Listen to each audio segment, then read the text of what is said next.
Hello, ladies and gentlemen. Welcome back to the Italian Pod. I'm your host, Menosky, and these are my co-hosts from Mexico, Eagle Ceres. Hola, everybody. And from England, we have Will Smith. Hello, everybody. Yeah, why the Looney Tunes voice today? I don't know, I'm being silly. You know, there's a boy in the day. I have to be silly. Needs more Count Duckula. Yeah, now that's a reboot I would like to see happen. Because in case you forgot... You can't reboot it, you just need to make more. Well, they have rebooted Danger Mouse, so why not Count Duckula? It's from the studio animated Danger Mouse, I believe, animated Count Duckula, and both had David Jason in the lead role, so yeah. Oh, wait, I got an idea. Animated mouse. Mm-hmm. Oh, the Yeah. the Art Spiegelman thing. Yeah. M-A-U-S, mouse. Now, as that's good for kids. I mean, it's got mice. Yeah, it's totally not an allegory for the Holocaust. That Not yeah. at all. Not at all. Okay, in case you forgot, dear listeners, tonight we have the second part of us going through Deno Geek's list of movies that are about to get a remake or a reboot. And, wow, the first part had some really disturbing ones. I mean, Birds from Hitchcock being rebooted by Michael Bay. Wow. No. That's haunting my nightmares to this day. No. Okay. Save us. Yeah. Okay, so let's start right away. This first movie, we left it at Highlander the last time. So tonight we start with the Howling. One of the most famous werewolf movies of all time. Yes. I should point out for the listeners who are curious as to where you get this information from. So on the website, denofgeek.com, they've got a list of 105 movies that are being remade or rebooted. That's what they've got planned in the works. Mm-hmm. For reference for everybody else. Now, The Howling, I recall good things about. With the effect, if the effects were good, you know, were done properly, it would look quite nice. But as I went through the list, my comments on it were hard R or GTFO. Okay.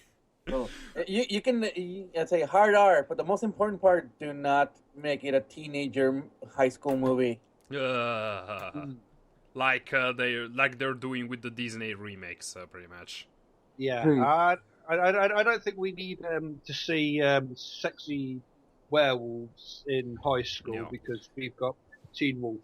Yeah, alright. We've already had 2 Teen Wolf movies and now we've got a Teen Wolf TV series. So yeah. You know, also, there is the Howling is pretty much. I haven't seen it, but I know that it's famous for its gore, its violence, and most importantly for its special effects.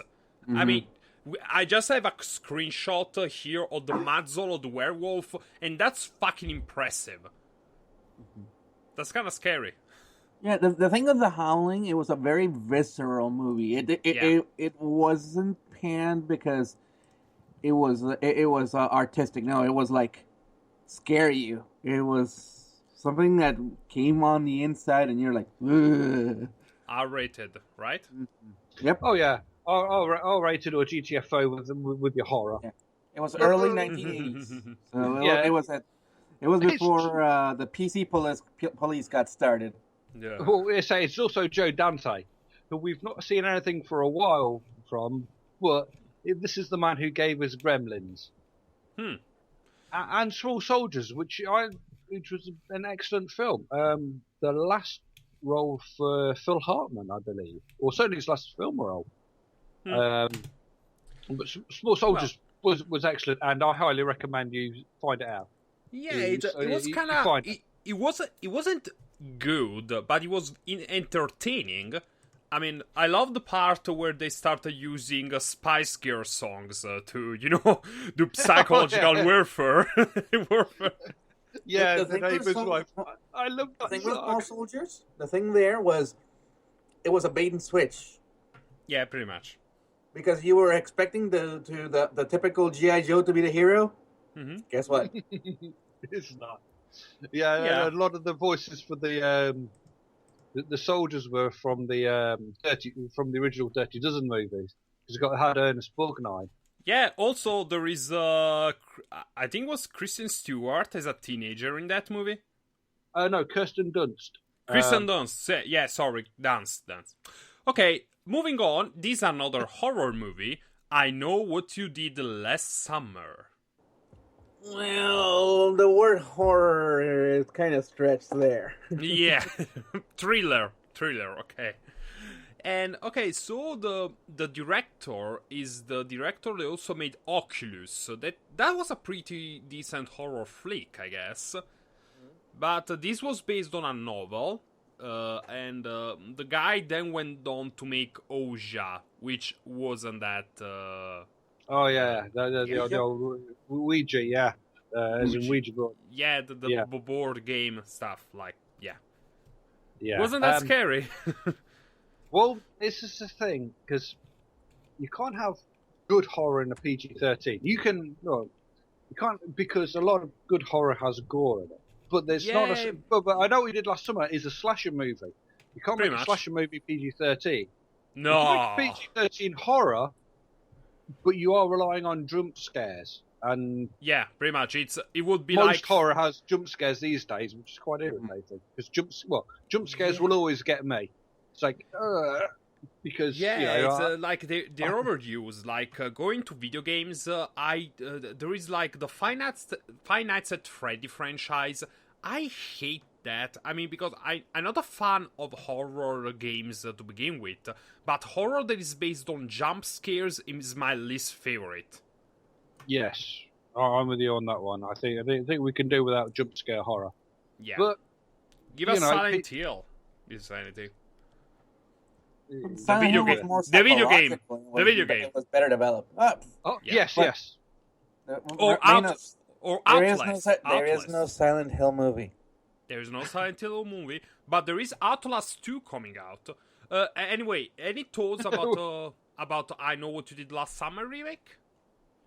Another one that if they do it, it has to be a hard R and actually be a proper scary movie or a proper psychological. I want to say more of a psychological thriller. Yeah. Than a slasher movie. If they can go that way, it would be a lot more entertaining. That was probably the point of the original novel, I guess. Mm-hmm. Oh well. Okay, now this is actually this could actually be good because they're planning a remake of Inspector Gadget. But the thing is, the producer for the remake is the same producer that made the Lego movie, and that was one of the best animated movies of the last decade. Oh yeah. If the listeners will forgive me for my tangent, when the Lego movie was first announced, everyone was skeptical about it. But think, well, how do you make a movie about Lego? Unless it's a documentary, it's hard to see where you were going with that. But then like that, and then they made the Lego movie, and then everything is awesome. Everything was awesome. That's it. Yeah, and that was basically also because no one really thought too deeply about it. Wait, it's Lego, but if you go and see the Lego franchise in video games, Lego had the rights to pretty much a lot of fucking franchises. I mean, we had the Lego Batman movies, Lego Lord of the Rings, Lego Batman video games, Lego Lord of the Rings, Lego, everything. Star Wars. Lego Star Wars. Yeah, Lego Star Wars, Lego Indiana Marvel, Jones. Lego DC. Yeah, I think people didn't really think this through. And that was a very good movie. So it's possible Oh, there was a recent, well-received CG animated series of Inspector Gadget. Well, I wasn't a huge fan of Inspector Gadget, but I'm sure you've seen the old, how the alternative artwork where somebody takes things and a completely different spin on it that they weren't expecting. And there's the image of Inspector Gadget, all battered, bruised, scarred, and disfigured, looking at himself in the bathroom mirror. It's like, done grittily as an Inspector Gadget is, it is, Silly. it is. Well, it's imagine Inspector Clouseau was turned into RoboCop. Yeah, that's basically the Inspector Gadget premise. Robo Clouseau. Yeah, I mean, I guess they tried to do it with the Disney. Disney tried making it 2 movies. One was direct to video, but they went a little bit too silly, I think, even for Inspector Gadget. And here's the thing: the type of comedy that worked with Inspector Gadget, the cartoon, Was too fantastic. Yeah, and too fantastic. As a cartoon, it works because there is no suspension of disbelief. You're like, it's a cartoon. It's supposed to be that fantastic. Yeah. And then you try to make it 3D or take it to human people, and your suspension of disbelief is really at the very edge of what it can be. And then you had the CGI car that talked like a black guy. So yeah. Yeah, and then they forgot about the dog. They forgot about Penny. I think I watched the series when I was a kid more for Penny than Inspector Gadget. But yeah. Okay. I would say for Gadget, they can do what they did with the Peanuts movie. Mm-hmm. A 3D CG, but with good quality 3D CG, and because it's still like it's still animated. You don't need to. You don't need to do the suspension of disbelief. Yeah. Yeah. Speaking of suspension of disbelief, then we have the Invisible Man.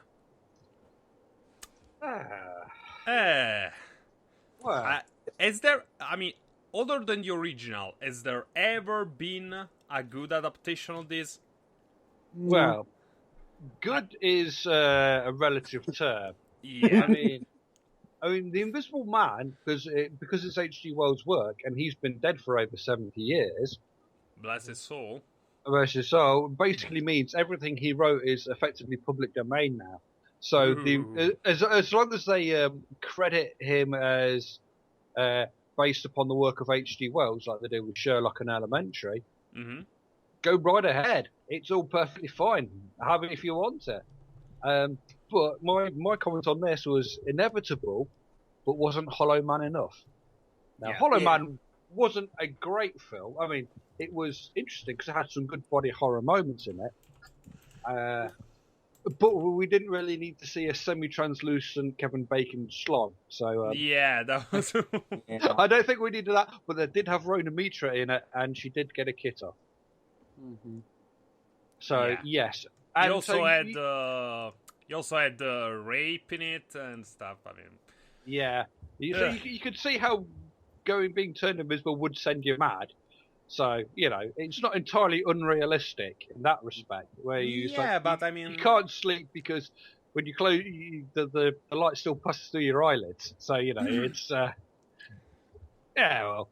Well, it was a good concept, but I guess they went too heavy-handed with it.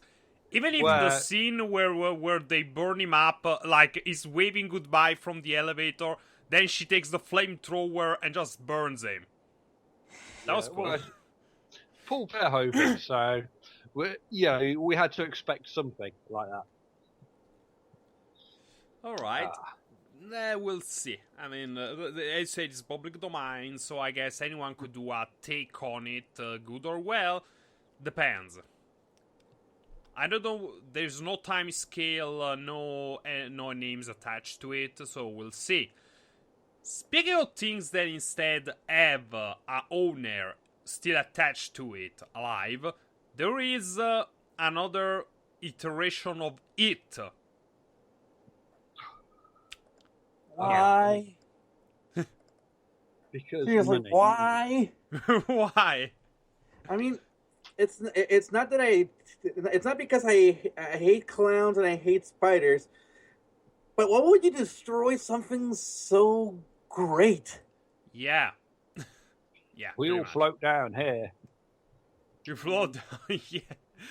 I mean, Tim Curry was a riot in that movie, but that's a problem. It's supposed to be scary. Oh, it was scary. The thing is, it was scary to people that found clowns scary. Well, clowns are, well, I'm not saying scary, but they're certainly creepy. Yeah, but I mean, there just wasn't. I mean, I think it was directed from Stephen King too. So yeah. Oh, he's done a couple of versions of his own work. Yeah, but as a director, is not that good. As a writer, ends down. I mean, is fucking fantastic.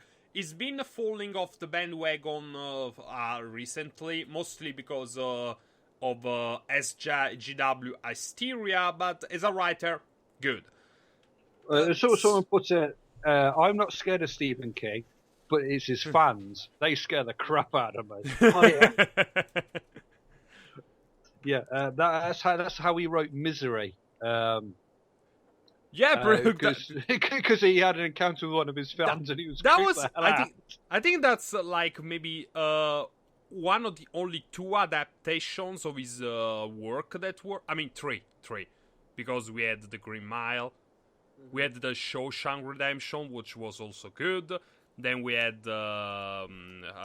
we had Shining, of course. Oh yes. Yeah, but none of them had his direct involvement, and particularly Shining. How do you say?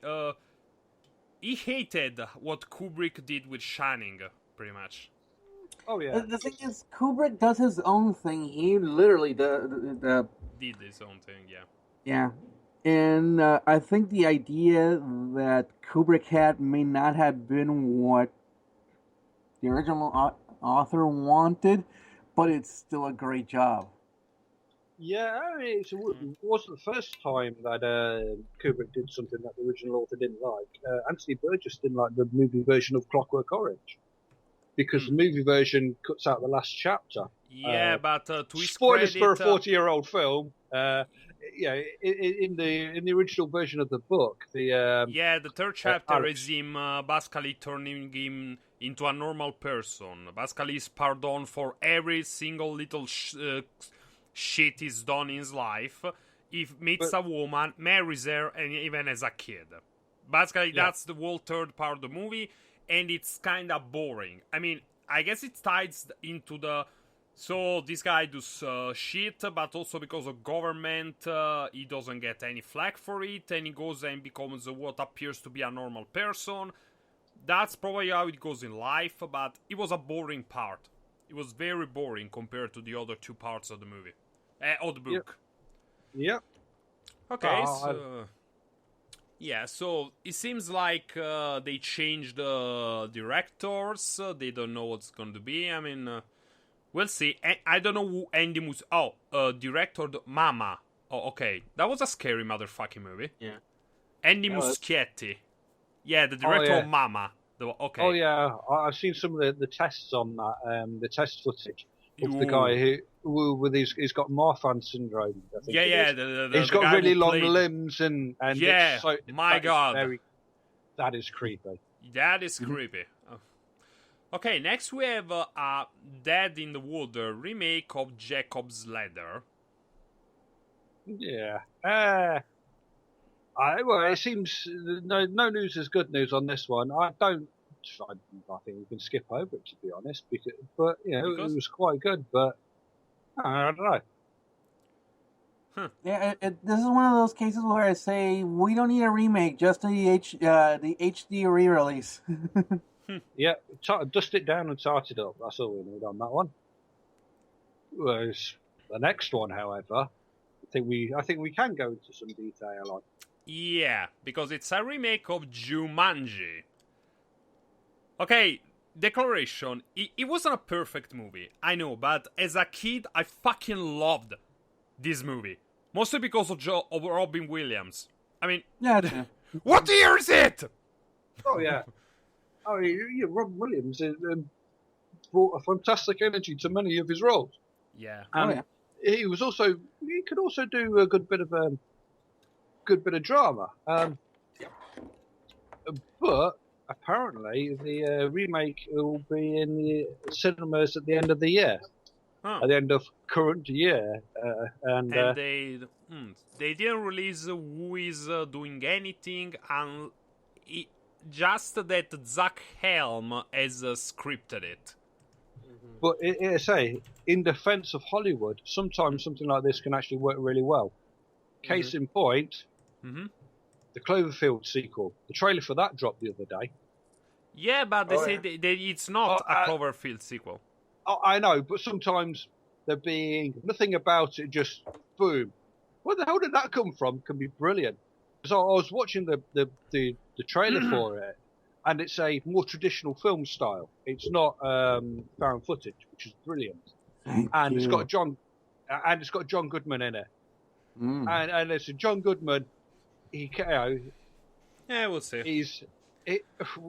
John Goodman has pretty good acting chops. The thing is, most of the time, people just remember him for his fun and not so serious roles. But when he gets drama roles, there is the movie with Denzel Washington that also was at the Oscars, I think, last year.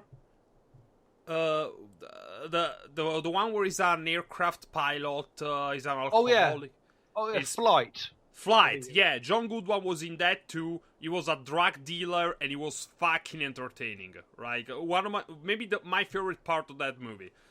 It's good. Oh yeah, it's John Goodman. Again on the Den of Geek website where I saw the trailer. People says, yeah, I'd actually watch him just talking about the correct way to butter toast. So yeah, he's got some serious chops. So that, and the fact that it doesn't look shaky cam, so I can watch it and see what's going on, it does look suitably creepy.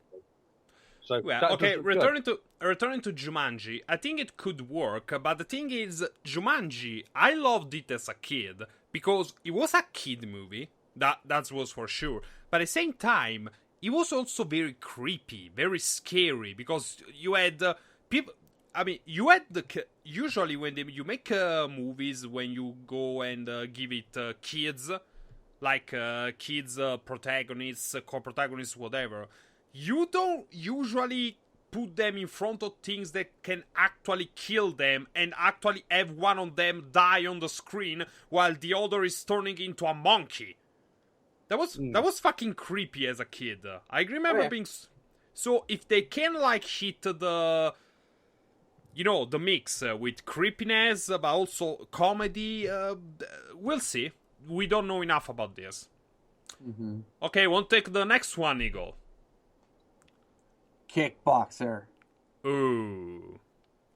So I'm actually honestly interested because from what I see is they want basically it's Jean-Claude Van Damme is taking a role back in the movie, but it's not like it's him again, just refilming it. More like he's taking a different role in the movie, and they want to have Tony Jaa, Van Damme, but looks like Tony Jaa left, but the movie still has David Bautista, George St. Pierre. So there seems to be more of a twist to our more modern uses of kickboxing. Was it more like pre-MMA stuff? Yeah, I mean, it's hard to see how you'd make the whole point of the kickboxer movie unless you set it in the past. Because nowadays we have our MMA, UFC championships, where we can watch people beat the shit out of each other. Yeah, but to be fair, I know it's not quite the same thing. Yeah. But we can get our violent kicks that way. Whereas back in the 80s. It was one of these, you could imagine it being an underground fighting thing where people are paying good money to see people fight to the death. Maybe maybe you could make it as a satire about the bloodlust humans or something like that. But my comment on that, well, same with Bloodsport, there needs to be much violence or it'll fail. I mean, exactly. No character-driven shit, please. Yeah, if I'm watching a film called Kickboxer, I want to see people being kicked in the face. Pretty much. Get the chaps who were in the raid, because Well, yeah.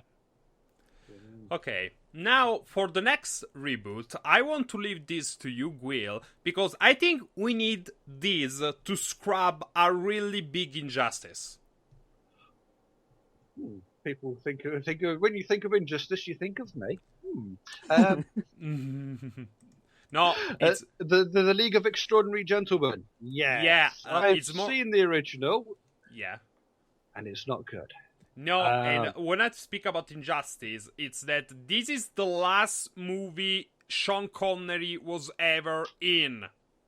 Well, actually, I think he kind of came back for a very bad animated one. But it was certainly the last one, the director, Stephen Norrington, who was, I believe, the director of Blade. Yeah, but it was basically, it had a big falling out. And it was the thing which caused Alan Moore to take his name off all the adaptations of his work. Yeah. Which is harsh, but once you've seen a couple of things mangle, you go, "Nah, well, I'm not going through that hell again." So take my name off it. Which is why things say from the work included by the artist on it rather than Alan Moore. Now, because there was a lawsuit around the original where somebody had said, "Well, you've stolen my idea," and Alan Moore's talking about the idea of, because there was a lawsuit about the script. It's like he was talking about the original comic he was doing, and he felt he was treated quite badly in court. He was said, I would have been treated better if I'd given a load of heroin to a school bus of children after molesting them or something. Yeah. So he felt quite bad about that. Now, from the details we've been given, it's a more female-centric take on the material, which... So how is it going to be a League of Extraordinary Gentlemen? Or maybe it's a typo. Maybe it's an exploitation typo. League of Extraordinary Gentiles and Men. Gentle people, because it's 2016, Will. Come on. Fix your triggering language. But LXG, to give it its terrible abbreviation, was not made in current year. It wasn't set in current year, so it doesn't matter. I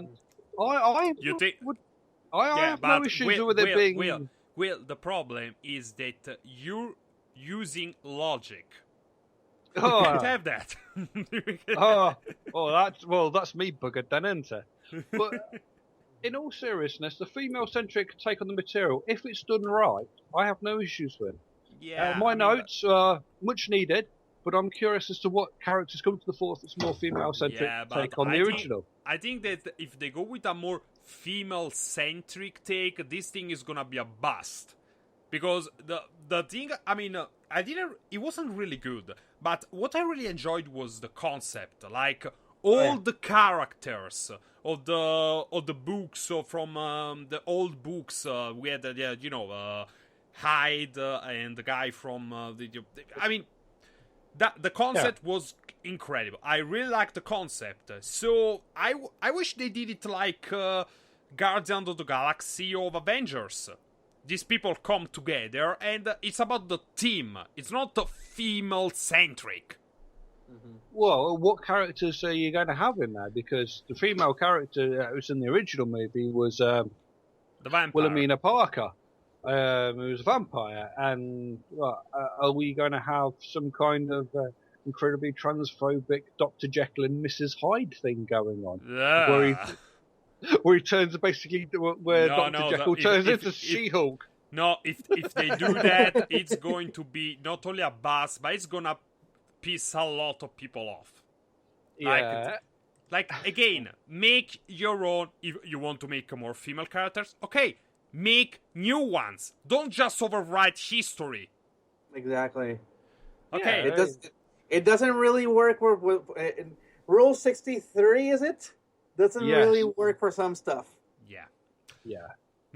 And speaking of rewriting history, we had a new Conan movie directed by Jason Momoa. And or was it the actor? I don't remember. He was starring. He was okay, starring. He was. Oh yeah, he's the guy that now is going to become Aquaman. That's okay. Anyway, so they're going to completely ignore that movie, and they're going to make a sequel to the original where Arnold Schwarzenegger is a very older version of his original character. Yes. I can see like this. My comment. I says I didn't see the PG-13 Conan, so I can't really comment. But Conan needs bloods and titties all day, every day. Yeah. There's also titty all day, every day. Titty all day, every day. Okay. The problem is though that, as they say, Terminator Genesis didn't really do that good in the US. And so they don't know if they're gonna greenlight this, which, okay, to be honest, I kinda like the Genesis, however you pronounce it. I mean, the villain and, Kyle Reese weren't that good, but Arnold and the directing and, Sarah Connor, they were good. They were good. So I guess the problem is that, you know what? They should just let the franchise die. Because I guess the Terminator fan base or whatever, even the critics, it's like, okay, dudes, you're being a bit too harsh on this. I mean, you haven't seen the same movie I did. And then I realized, oh wait, most of the people writing critiques about this were the generation that grew up with the original movies. And I guess they're the most die-hard purist fan base ever. I mean, okay, so you want everything to stay the same and never, okay, so enjoy the movies. You're never going to have any Terminator movie ever. Because, for the love of fuck, they say that this one, Genesis, was worse than the 3 and Terminator Salvation, which is fucking insanity. So, okay, you may have ruined the Terminator franchise, killed it forever, and maybe you haven't killed Conan. How do you like that? Here's the thing. For Conan, I think what they're doing, instead of a reboot or a remake, it might be more of a passing of the torch. Yeah. But with a little bit of a...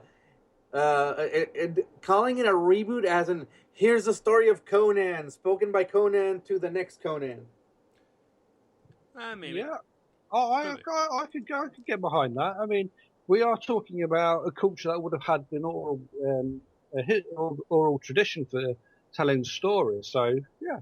Or maybe Conan's like the Dread Pirate Roberts. Who knows?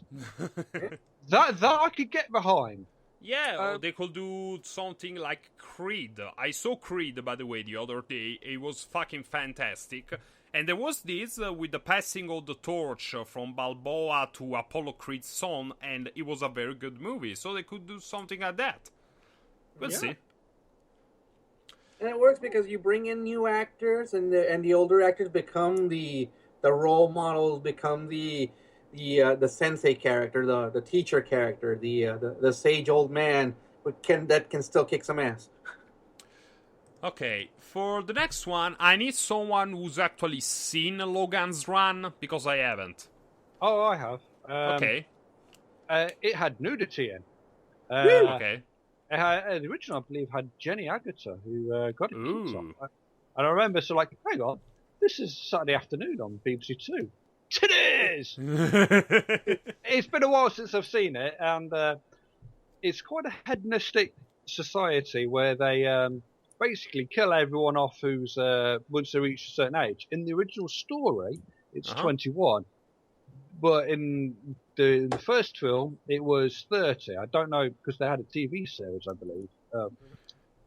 It's like, the question is, I can see where it goes, because it's got some good points, maybe some good satire points on there. So we're all emphasis on youth and because they keep making if everyone's there keep making the same mistakes because they kill off all the old people, then that makes sense, and I could get behind that thing. But also my notes I put, remember that America has the oldest teenagers in the world. Yeah, yeah. You may There's have also the noticed. fact that they're probably Yes. going to go with the original age. That it's going to be 21, and it's probably not going to be like the original. There's going to be no social commentary whatsoever because they say they're going to make it a franchise. Or they want to plot it as a Yep. franchise inspired by Hunger Games. Fail. Fail. Yeah, fail on Yeah. that one. You know what? Like Ross said, on this one, the thing is, the point of Logan's Run is the social commentary. It is supposed to be make people think about society, why we're being so pointed toward keep it youth, keep it smart, keep it control the population, both the growth population and the education level, and then you know what? It's the closest reference I can take, and I'll steal it from Den of Geek is BioShock, the video games. Yeah, Yeah. and in fact, they say that at some point the creator of Bioshock was associated with this. But I guess it's not anymore once they found they want to make it a Hunger Games thing. Yeah. Okay, moving on. The Magnificent Seven. You mean the Seven Samurai? Battle Beyond the Stars. Basically, okay. Samurai 7. Yeah, for those who don't know, The Magnificent Seven was a Western movie. There was a remake of sorts of The Seven Samurai. That was a movie from Akira Kurosawa, and it's one of the maybe his best movie, and is one of the it's like a staple of cinema history. If you study cinema, you had to watch Kurosawa, you had to watch The Seven Samurai, and basically they want to make a remake of a remake. Another it gets one? worse. It gets worse. Further down our list. No, They wait, want wait, actually- no, but I had to... No spoilers. Did you want me to spoil what's further on down the list? Okay. No spoilers. Okay. No, I just want to say because, okay, this one may actually be good because they have Denzel Washington, Chris Pratt, Vincent D'Onofrio, Ethan Hawke, and director Antoine Fuqua on this. So, That works. That can work. that could work. The thing is, They say it was also remade as A Bug's Life, which, you know... here's the thing is, Magnificent Seven became a staple of the spaghetti western. More like it pretty much coined the phrase spaghetti western. Not really. No. Oh. Spaghetti No, westerns are because no. they were Sorry, from as an directors. Italian, I have to correct on your very incorrect and almost blasphemous affirmation. Spaghetti No, Western the was thing a is, term what I meant is it's to one of the refer more- to the Sergio Leone Westerns, the Dollars trilogy, and he had it wasn't about, the good cowboys coming to town, killing the bad guys and riding off in the sunset. No, it was about guys getting dirty and killing and bloody for revenge and money. Those are spaghetti western. Yeah, they say they're also remakes too. Accurate. Jimbo. I accept the correction. But the thing is, Magnificent Seven, it not just because it was a remake of the Seven Samurai, Yeah. but it fell into that zone where people wanted to know about the Old West and they wanted heroes.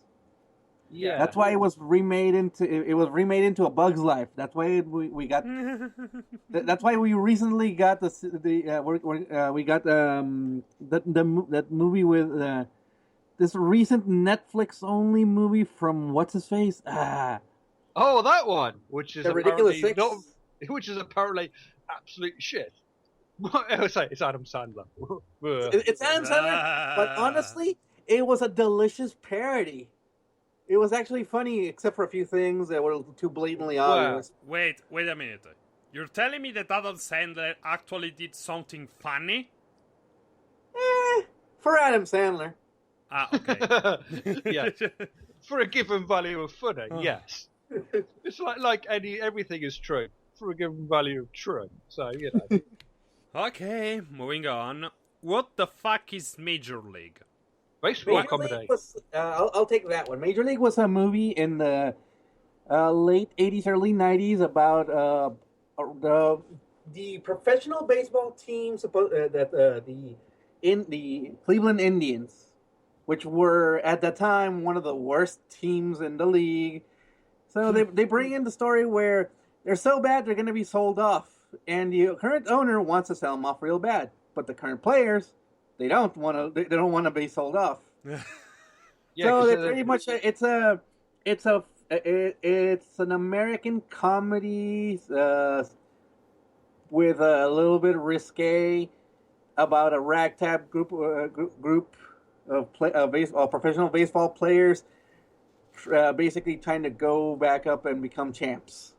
Yeah, because if they don't if they don't win the pennant, which basically gets the playoffs for the World Series, which despite this title was actually a sponsorship from the World's Magazine, but yeah, it was yes, and because in American sports you can relocate your franchise, which feels weird because you can't imagine if a European big club being moved, saying that something did happen in English football, but you can't imagine Napoli saying, "Nah, we don't like Naples anymore. We're moving," or Juventus saying, "Up yours, Turin." No, it's like it would never happen because it's the identity is the city. But because America doesn't have as much history, that's sort of how it goes.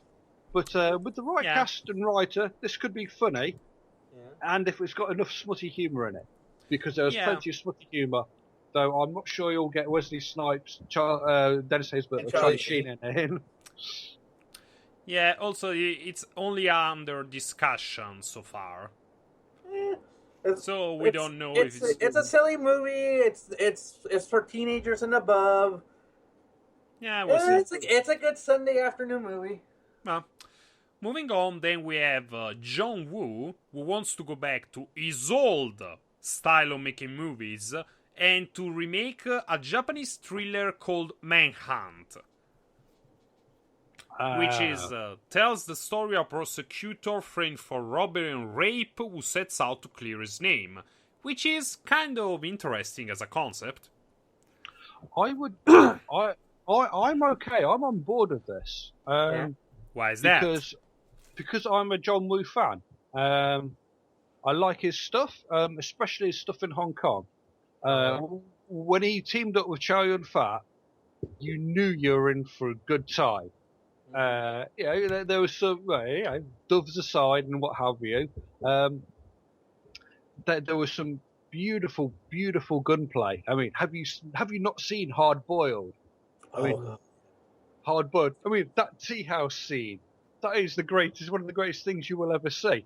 And that hospital sequence, which took 3 months to film. And that's just the last 20-odd minutes of the film. It's like... let's hope it's like Hair-Boiled and less like his latest movies, which left a bit to be desired, I guess. Everything before Hollywood. Pretty much. In defense of Hollywood, they did give us Face Off.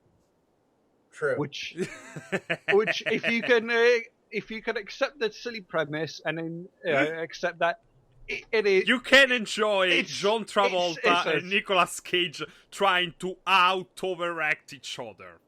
Yes, and outact the other one, trying to be the other one. Yeah, that's it. You got it out. I can remember. John Travolta trying to out Nicolas Cage. And Nicolas Cage trying to out... No, it was John Travolta trying to act like Nicolas Cage. That was... Before Nicolas Cage acting John Travolta. Before they both went mad. And, oh my God. And then the action sequences are beautiful in Hard Boiled. So if it's more like his films like The Killer and the Better Tomorrow movies, Better Tomorrow 2 being one of my favourite films of all time, then yes. Yeah, Wu has promised that he's going to go back to that, so we'll see. The next, I want to read this. Like, I just have to read this, and then you're going to... I mean, I agree with what Dano Geek says, so I'm just going to read this.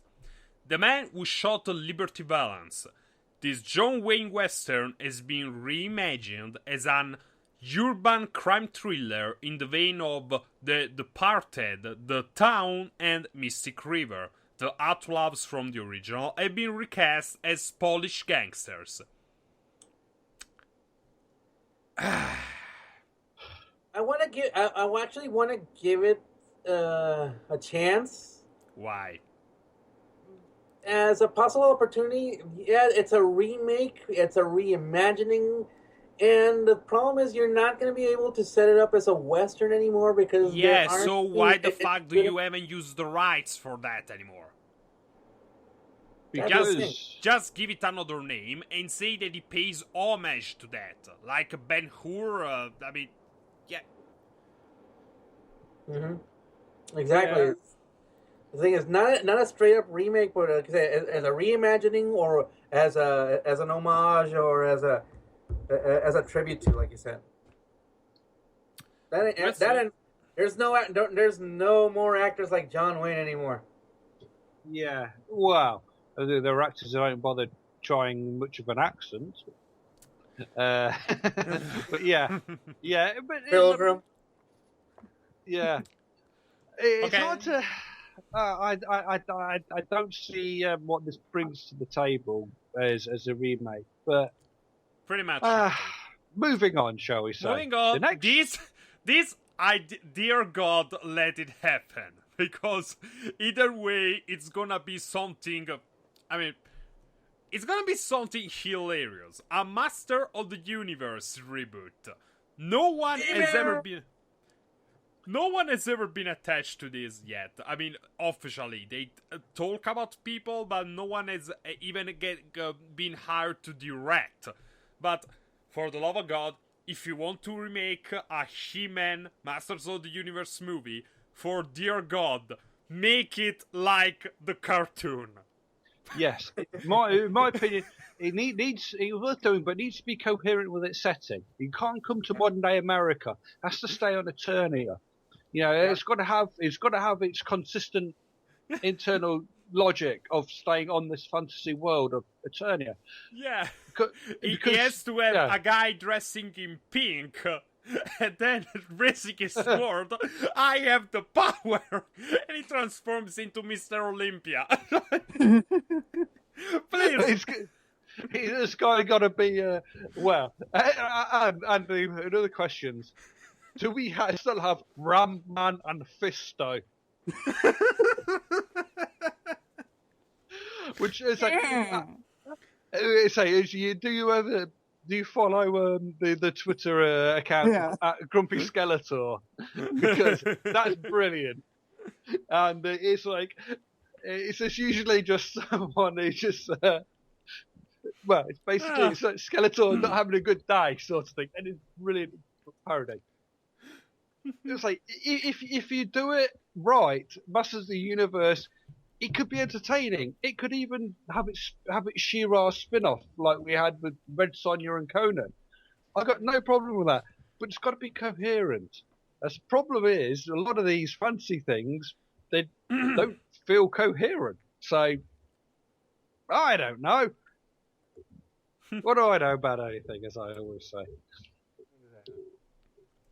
Yeah, it can work. It can work with the right actors. And kind of in the same vein of Flash Gordon, just stay on topic. Don't derail it. Don't bring in any modern American, modern Earth stuff. Just leave it where leave it in the fantasy setting it's supposed to be. Yes. Yeah. Because otherwise it will just take us out of the story and. It's like Guardians of the Galaxy. Leave it where it is. It doesn't need to be tied to the rest of the universe. Yeah, pretty much. Okay, next we have two. Like one and then two that just make me... I mean, why? First we have... They're planning a remake of Memento. Why? The film that launched... I mean, Christopher Nolan's... one of his best movies. Maybe his best yet, still? I don't know. Well, the thing is, why? It's not that old yet, and Christopher Nolan isn't going to be involved. Well, it's all right. Why would you want to be involved in this? In all fairness. What the fuck? I mean, I can already see... Okay, what? I can just imagine Christopher Nolan going, why the fuck do you want to remake something? I'm not that old. Am I dead? Is that it? Did I know this? What? I mean, why? Interstellar didn't do that badly, did it? I'm wondering if they want to remake it because it was so good. But in this case, it's and I'm gonna blaspheme here. It's like trying to remake Citizen Kane. Ugh. Yes. That's problem. I mean, Memento. It's a one of a kind movie because it's the product of a certain director, of a certain vision, of a certain moment in time. You can't recreate that. Yeah, it's with modern technology, you've got. Memento makes no sense. It made sense when it was made in the late 90s because we didn't have cameras on our phones all the time, and we didn't have YouTube and as much CCTV surveillance. We didn't have the means of recording every conversation we had to review later. You know, if you remake that today with the current technology, then the mystery's the guy over. would just pull an SD card out of his ass, and that's it. Yeah, I don't see what it brings to the table. You could remake it, I suppose. It'd be if you were to make it a period drama, set it back in time, then maybe. I mean, Memento at a time when I don't know, in the early 80s. Yeah, or, but still. Memento, like a World War One setting. Yeah, I mean, where he actually is struggling to remember all these things. Yeah, that could also work, but still, they're trying to remake Memento without Christopher Nolan. You want to one-up Christopher Nolan on its own game. That's fucking ridiculous. That's fucking nope. Yeah. Well, spoiler alert, life is ridiculous. Yeah, pretty much. Like, even this is ridiculous. Like, we have the Men in Black reboot, which, when I heard it, I was kind of excited, because they're planning to combine it with the Jump Street movies, because that crossover, that's kind of cool. But, here's the problem. Men in Black was Will Smith and Tommy Lee Jones. Yep. The third movie wasn't as good as the first two because it lacked one half of the duo. It was like Batman without Robin. It was like, Superman without Escape. Now they say they're going to reboot it and they're going to have a more central female role. It smells of SJW here. Well, the original comic Men in Black is based on has a slightly different tone from what I gather. I remember it's got a slightly darker tone, and these are the people who are covering things up, not just trying to save the day. They actually are messing with people. You know, I mean, how horrific would it be if it turns out there was an agency with no oversight that could mess with people's memories? Yeah, that's a horrifying thought. If that's the direction they go on, that's cool. Yeah, but they're not going to do that because they want to be actually able to cross this over with the Jump Street movies, which were anything but. You know what? Well, it says the Jump Street movies were fun as a, I want to say, as not as a remake of the TV series, but as its own universe. Yes. Because the topics that they worked on the movie are very timely, and you know what? It's teenagers, it's youth, it's drugs. I saw the movies and they were good because they didn't try to do what the TV series started. They actually made it like they are actually sequels because there is Johnny Depp, there is the other actors from the TV series making cameo appearances. It's actually sort of a sequel, a direct sequel to the TV series. Apparently, a lot of young people were watching that one and going, where's Johnny Depp in this? Because he was in the original. Yeah, Like, a lot of people don't know that, I bet. A lot of people weren't born in the 80s and got the chance to watch the original in the 90s. Well, I say my notes on Men in Black. I say I don't know if there are plans to link it with the Jump Street universe. I could see both reasons for doing it, reasons for not doing it. Well, my note on it is if it's better than 2 and 3, it'll be all right. But the leads need the charm of Will Smith when he gave a damn. Yeah. You know, it's obviously because Will Smith, a lot of charisma when you can tell he's enthusiastic about the project. Exactly. A couple of times you see him think, I'm not sure he gives a damn. Yeah, and if he doesn't give a damn, let's say you think, he's just phoning it in. And everybody notices when he's phoning it in. Yes, After Earth, for example. It's like, when he didn't look like he gave a damn on that one, so his charisma didn't come off. He wasn't very charming. So, there are a lot of issues with After Earth, but you know. Yeah. But returning to what I was saying, I don't see this working with female leads for the simple fact that Men in Black's humor, a lot of it, I mean, there is no way they're gonna do what happened to, Will Smith and Tommy Lee Jones in those movies. There is no fucking way they're going to do that same kind of humor to female leads. It's the same thing in video games. Like, there was a guy that said, you know why there is no female Guybrush Threepwood? Because if they made a female Guybrush Threepwood, everyone would be mad. Everyone would be spitting at you. How dare you put a woman through that? Have you seen the Men in Black movies recently? Imagine they're never going to do that kind of humor with female leads. Never. Oh yeah. It's not going to happen because a lot of the physical humor involves situations that on a female would come off as, if not, and it's gonna sound awful. It's not if it doesn't sound like tentacle rape, it sounds like vor. It sounds like really weird and really misinterpreted kinky shit. Yeah, because it fits with the basis. These are aliens. They can be gross to us. They can be weird.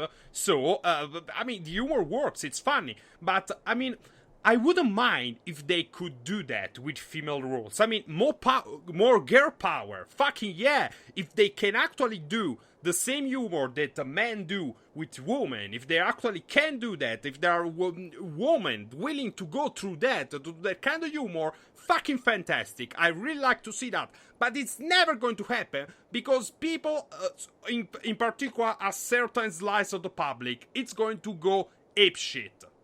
Mm-hmm. Okay. Hey, you can if you want your share of the pie, you should be able to do your share of the work to make the pie. Mm-hmm. Yes. Right. Moving on. Mortal Kombat! Video game movies! These are always awesome. Oh, wait. Yeah. But they could actually make this work for once because I think this is the right. Okay, first you had to make this R, please. Make sure fucking R. R. R. And most important, okay, so they may have the right director because they got James Wan, which is the director of Fast and Furious 7. I mean, the comedy in the violence in Fast and Furious 7 was kind of over the top, humoristic. I mean, there is the two giant. The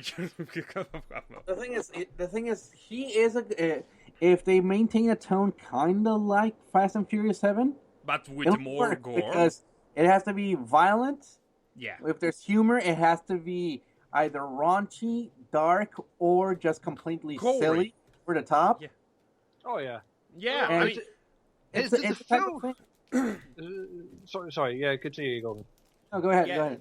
Oh, I was going to say, the film is called Mortal Kombat. It's about people fighting to the death in the spirit world or some of the shows of the realms. Like, yeah, kind of need to see people pulling each other's hearts out. Yeah, I mean, yeah, okay. Basically, Otherwise, it's why. I mean, I almost would just play the game on story mode. yeah. Well, the story mode. Okay, to be fair, the recent Mortal Kombat games had some really decent story modes. Like, I really gave a fuck about what was going on in story mode.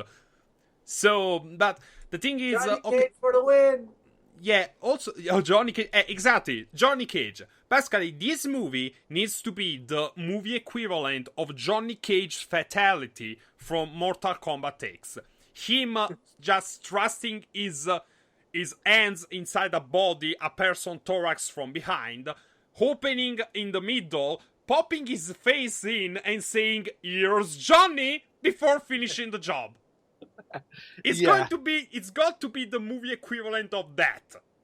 Yes, I'm with you on that one. It's the whole thing is like fatality. I mean, that's the whole point of it. We're watching a film to see people being hurt. I mean, the story on because look, it's a movie based on a beat 'em up. Yeah, You're fighting against. Everybody plays a fighting game for the plot. You play it because it's cathartic to beat the shit out of your mates. Okay, that's another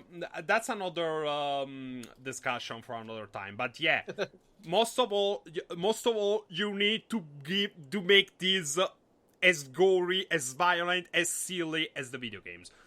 Moving on. Oh my God, why are they doing this? Why are they doing this? Because the almighty dollar. Money. Why? Money. Why? And Leave Mulan alone. Why? And if Disney does this right and like film it in China, it counts as Chinese co-production, which means it doesn't count towards the quota of foreign movies that the Chinese censors are allowed to be shown in Chinese theatres. Therefore, Disney can rake in the money in China. But there's going to be no "I'll make a man out of you." How is this going to be any good whatsoever? Hey, they can do it. They just need to find. The proper rewording and get Jackie Chan on this shit. You do know Jackie Chan sang the Mandarin version of that song, right? Exactly. Awesome. No, well, my notes on this said Asian representation or something, and never did see the point in these live-action Disney remakes, well, other than the almighty dollar, of course. Yeah. I sort of see why they want to do it. Because there's money, but this just another. Okay, Disney. You know what you had to do? You need to do if you want to do live action remakes. Do live action remakes of stuff that didn't work. You have one movie like that almost killed you. You have a fantasy movie with a pot and a pig that almost killed you, and it sucked. Make a live action of that, because that needs to be remade. Not Mulan.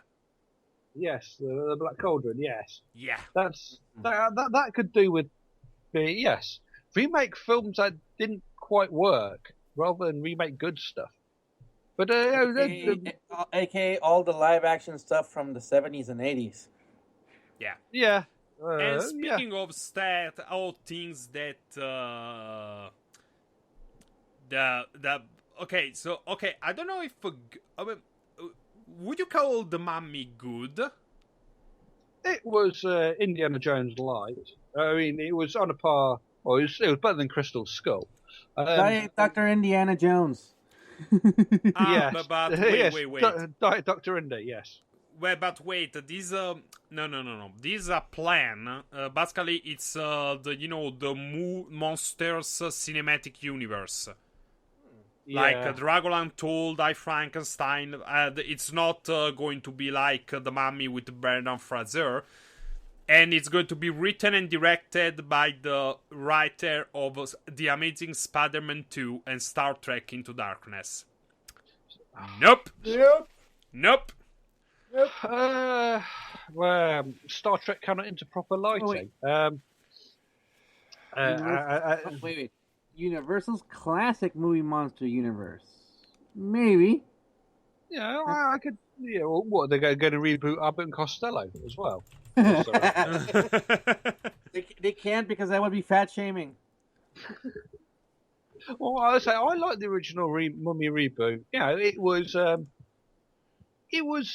fun adventure movie. Just enjoying it as a bit of silliness, and it had Rachel Weisz in there, and she's pretty cute.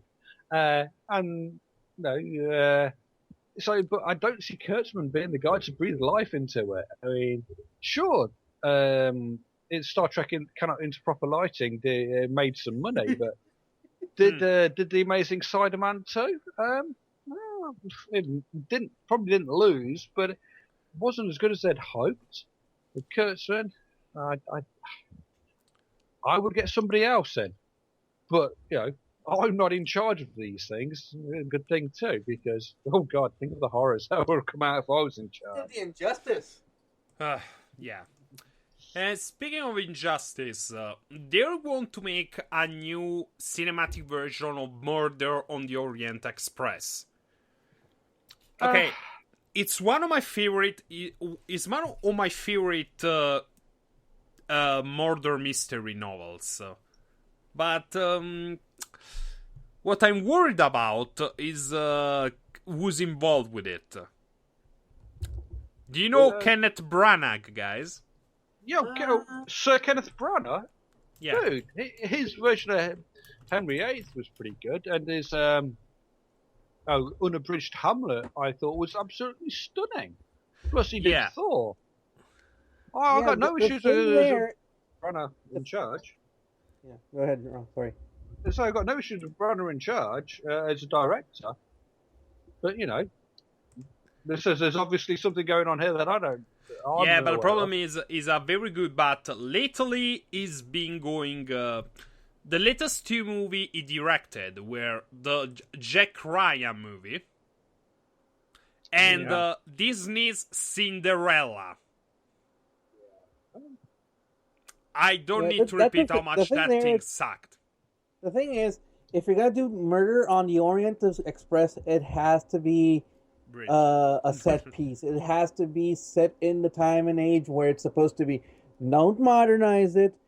Just spend all the money to make it look as 1920s, 1930s as it's supposed to be. It's not only the looks that I'm worried about, because this guy has a good track record, but his last two movies were awful. I just hope that this one is awful as well.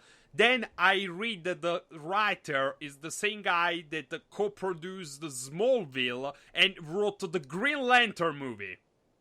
Yeah. What kind of hope do you want me to have? Yeah, Agatha Christie stuff will always be made and remade. It's like Sherlock Holmes in that respect.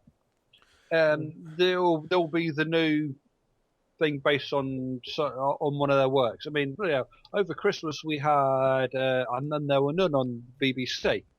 Or, to give it its incredibly politically incorrect original title, 10 Little Niggers.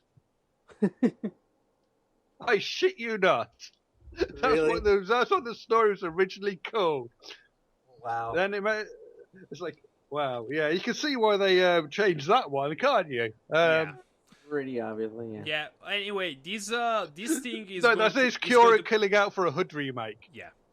Either way, these guys have one thing in common: Kev Burnett and Michael Green. They're hit and miss because the guy did great movies and then he did Cinderella. This guy did the Green Lantern movies, but he also did Heroes, the TV series. So we'll have to see. And on the next page, why the fuck are they doing this? Because they need somebody to make money for them. Yeah, no, but why like this? They want to make a new Naked Gun, which is not going to be a spoof. Unmitigated arse juice. It's not going to be comedy. Oh my fucking god. Why do you want to make a Naked Gun movie that's not a comedy? Oh, no, it'll be a comedy. It just won't be in the same style. It'll be a comedy in the way of possibly like I try to think of a comedy that isn't a spoof sort of thing. A bit like, say, the original Ghostbusters or Bridesmaids, things like that. But or the Hangover movies, which is the thing Ed Helms has been in. But my comment on this was, this would need if it's not going to be the spoof, then it needs to be twice as funny as anything or everything Ed Helms has been in. It's going to be twice as funny as everything he's been in combined for it to work. So you want you want Ed Helms to be twice as funny as, I mean, seriously, we're talking about Leslie Nielsen. Here's the thing. Ed Helms needs to be as funny as Leslie Nielsen to pull off the Naked Gun remake. Easy? Because here's the thing. Because Leslie Nielsen played the role of being the complete dork. Oh yeah. And while he's done a good job as Reno 911, the comedy in Reno 911 is more about not being naturally funny, but it's the comedy kind of feels like it's funny because you cynically find that funny. Yeah, and it's like comedy, and not because it just breaks out. You break out and laughing because you see something on screen and like. Yeah, well, the thing is about comedy is the straighter you play your comedic line, the funnier it'll be. And Leslie Nielsen was the king of deadpan. Because quite frankly, because he could read some silly dialogue. Sorry, madam, your husband was dead. We would have come earlier, but he was still alive then. I mean, it's just genius. Some of these, some of the lines and delivery. Thanks. I just had it like, how can you equate that? You could get away with a genuinely funny script, but Ed Helms would have to be twice as funny as anything we've seen him in, and the script has to be the funniest film in the last 30 years for it to work. I mean, because if you're not going for your scattergun style spoof where you've got a joke every 30 seconds, even if it's just a sight gag in the background, if you're not doing that, then everybody has to be really, really funny, which I just don't see with the names I'm seeing on. That's the it. Just no. He's going to need a script. He's going to need a director. He's going to have all different kinds of humor all the time. It's going to have visual humor, physical humor, voice humor, dialogue humor, every single thing, always.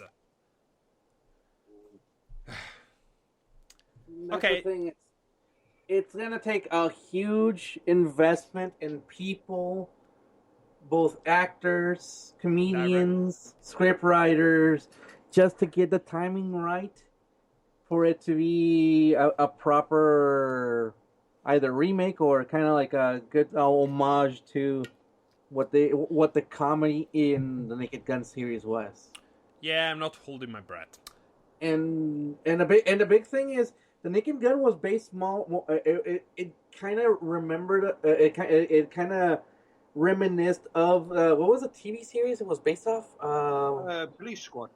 Police Squad, which was 70s comedy. It was pratfalls. It was one-liners. It was just silly jokes. It was multiple entendre. But it was really well done. It was really well timed, and it was not crude. No, the movie was a bit cruder, but yeah, but it was in that area where, like, if you don't get it, you don't get it. Whatever. And then when you learn about it, you're like, oh, that's a good one. Okay, let's move on. Well, we're stopping on each movie way too fucking much. Next, we have a remake of The Nightmare on Elm Street. Another one. Because we had one in 2010 that wasn't that good. And now they're making a new one. Without wanting to hijack all the conversation in this week's podcast, My comments were, the only reason for doing this, other than the quick book we get with most reboots, is to appeal to the sock-just crowd who support paedophiles. Don't forget that Freddy Krueger was a child molester. Oh. Boom, I went there. Because, yeah. But, it's like, really? So what do we need to see in this? I mean, it's a product of the 80s. Freddy's coming for you. I don't see why we would want this, because we certainly don't need to see the origin story of Freddy Krueger, because it's 90 minutes of him diddling kids. I mean, ew. That's why they burned him alive. Yeah, but I mean, in the movie, it wasn't diddling kids. They were like adult teenagers suffering. No. But the reason why they burned him alive was because he was a child murderer. Well, yeah. So we don't really need to see too much more about the origins of. No, Freddy but Krueger. they're not going to make an origin movie. Oh, wait, you mean the first one was an origin movie? You know, the 2010 version? Oh, in a way, yes, because in the reboot you sort of see them chasing after Freddy Krueger, and then the set fire to the thing, and he takes his jacket off, and you see the iconic sweater that he wears. But to be honest, there's just no need for any of this. Okay, so no origin movie, and let's hope the guy David Leslie Johnson, who's also writing the movie reboot of Dungeons and Dragons, can do a good job. Now, next one. Nosferatu. Eagle, you got anything for this? I mean, for Nosferatu, the only thing they need to do, basically they need to do a classy and classic horror movie. Keep the vampires ugly, yeah, or keep the tone black, dark, not romantic, not. No, the thing is, these are vampires. These are creatures of the night that only see us as glorified soda cans. Yes. Yeah. I mean, pretty much. If it's creatively shot, makes it work. It means no Dutch angles, no rapid fire editing, no annoying, unnecessary slow motion. Then, if they go with the appearance of the original Count Orloff, Count Orloff, I think it is. Count Orloff, yeah. Then yes, that'd be brilliant. With no sexy vampires, then it'd be interesting. Otherwise, meh, like most of them we see here. No, I don't know. I mean, it's going to be difficult. I mean, what made the Nosferatu such a classic is because it's like a screenshot of how movies were made at the time, which was like the beginning of cinema. So maybe they're going to try and pay homage to that. I don't know. I don't know what the hell. Okay, so Ocean's 11. Oh yeah. Again? Yeah, no, this time it's a reboot with Ocean's 11, 12, and 13. I mean, yeah, but this is different because this time it's a woman leading the team, played by Sandra Bullock. Okay. I'm sorry, Sandra. I'm sorry, but no. She does not have the clout to pull off something that Clooney barely did and Sinatra could only do. Yeah. Pretty much. She has different charms to the likes of George Clooney and Frank Sinatra. I mean, she can act, and she's entertaining. She's got charm, but I don't think she could. She doesn't have. She doesn't have teeth charm. Yeah, she doesn't have the charm that I think being able to talk your way into giving someone the keys to their car, like Frank Sinatra could. You don't go to think, this guy is really entertaining. I'll stick around. I'll take care of his bar tab. Don't worry about it. I don't see how it would work. A spin-off for Ocean's 11 would work better, I think. But we'll see. Maybe a spin-off, maybe. But it's a straight remake. I don't know, because they're they're just gonna, put her up with George Clooney, and they're just gonna come up short. I mean, okay, one, I like that they made Sandra Bullock, because Sandra Bullock is a good actress, but most importantly, she's 50. She's 51. So they didn't just go, like with a Megan Fox choices, just eye candy. Basically, they want to make her the new chairman of the board. Yeah, we'll see. I mean, we have to see. We'll have to see. It's a matter of to see if they get the right people and they maintain the tone and not just Rule 63 because let's make it all women because it's 2016.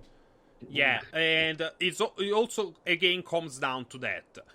Could they do something, some of the things that happened in the original movie to women? Sure, you can imagine what a corrupt casino would do to somebody who was trying to break in. They'd beat the shit out of him. You no way you're going to get away with that in a film set in current year. There's no way they're going to get away with showing that on a PG-13 thing. I mean, Tarantino would get away with it, or would get away with it in an R-rated movie, but there's no way you're going to get away with that kind of violence against women in a PG-13. It's just not going to happen. I don't see why. No, not even. I mean, imagine, the Chinese guy who broke his hand. Yeah. I don't think even that could fly. No, I could certainly see a female-led heist movie. I've got no problem with that. I just don't see how it fits in with Ocean's 11. It's an Ocean's 11 thing. But, I say, maybe we're just being all negative Nellies about everything. Because, we'll see. Because we spend too much time on the internet, therefore we're all negative about things. Yeah. Okay, moving on. Pete's Dragon. There's not enough pot for that. Who asked for that? Did you ask for that? I don't know. Did you ask for that, Tiquil? I think with the recent coming out of a lot of good 3D CG animation for kids lately, like the oncoming The Little Prince in 3D CG, a lot of people say, "Hey, why not Pete's Dragon?" Because it was a good movie from back in the day. It was a good kids movie, and that would be a good option. Depends on who they get for it, and the problem is nowadays kids don't use their imagination the way they used to. Yeah. Aside from it being shiny, I don't know. I don't see why. I don't know. Well, okay. Speaking of which, also why they're making a new version of Pet Sematary. Because jump scares are money. Yep. Yeah. I mean, the effects of reanimated animal corpses could look very good. If you get like a Tom Savini or Rick Baker involved, they would look so good. But yeah, we'll see. The director is the same director from 28 Weeks Later, which was good. Not as good as 28 Days Later. Okay, yeah, not as good as that, but it was. I mean, let's hope it got better and it didn't get worse. So we'll see. I never read the original material. Yeah, the original story. I never read that. I remember this one being creepy because cats come back from the dead and yeah. Not what I need. Not what I need to hear. But it's a. I know. Sorry. I know you're more of a cat person. I'm sorry. No. It's just that's a really creepy noise. Like, no, you don't want to hear that. The next one is already out, and and we the all box know office that is what I remember. It's sacked. Yeah, it was Have no you need watched it for. already? No, but from what I gather, it didn't do such good business. The old Point Yeah, Break. No, was but he it was asked for boring. it. It was boring. Well, yeah, they.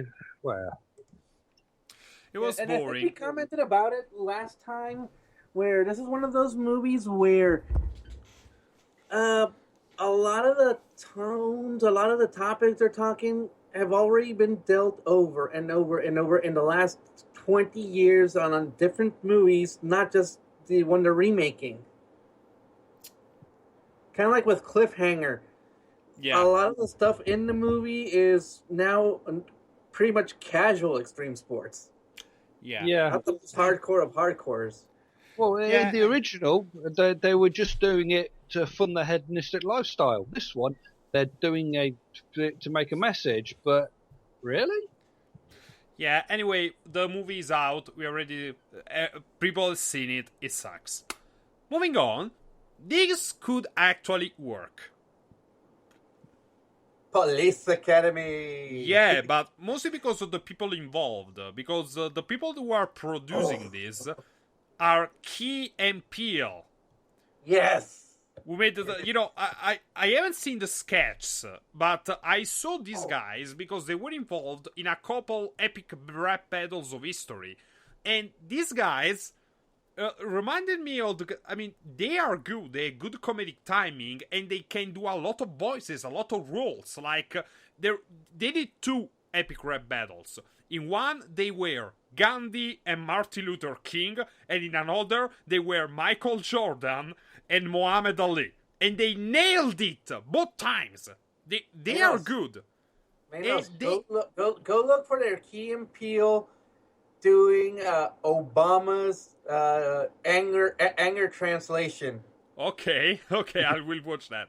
But the thing is, watching them, they kind of gave me the feel I kind of got from Police Academy as well. The original, at least. So Key and Peele are the only things on that make it worthwhile. But you never know. The original, it depends on how much of the original raunch they keep in, because the original had nudity. It was an R comedy, and included one scene where the Commandant Lassard got noshed off whilst he was giving a speech. At the lectern, which hey ho, I don't see that going on in a PG-13, but it done right. It could be very funny. I mean, it can't be worse than some of the later Police Academy sequels or the cartoon. Remember the cartoon they made? Yeah, they did the cartoon. The thing is, the cartoon was okay because it was a cartoon, and so they had to really dumb it down.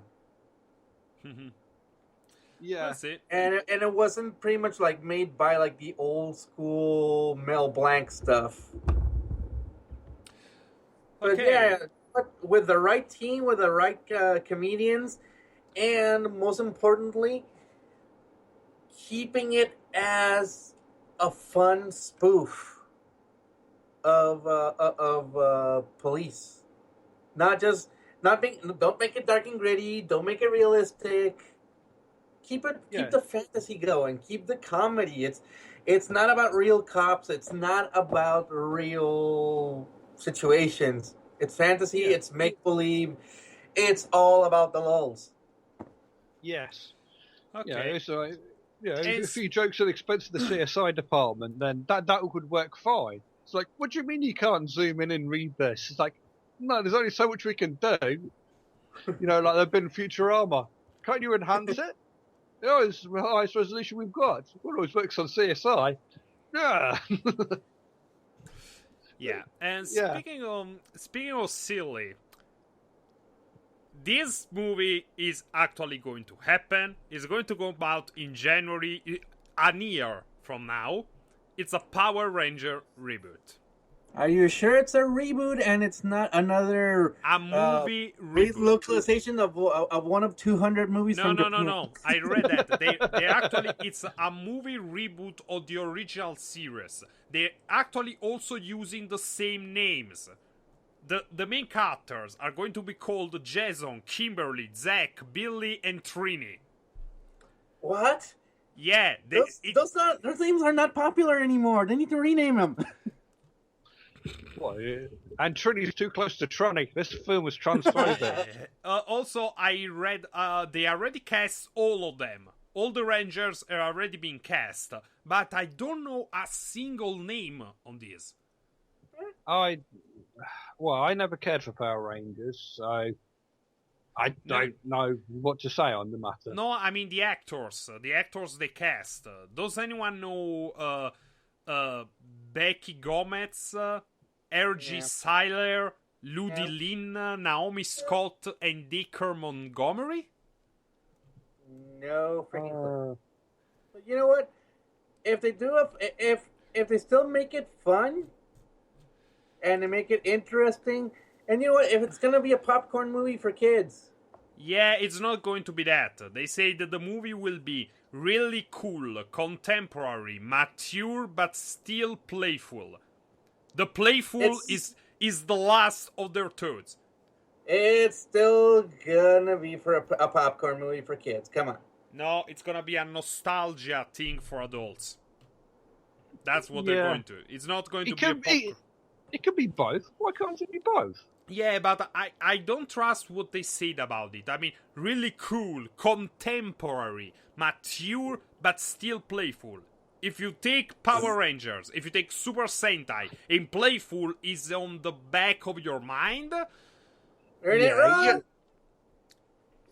You don't go mature with the tokusatsu, to be fair. Well, depends. Except if you're watching Garo. Yeah, or if you're watching Kamen Rider Gaim, because Gaim was written by Gen Urobuchi.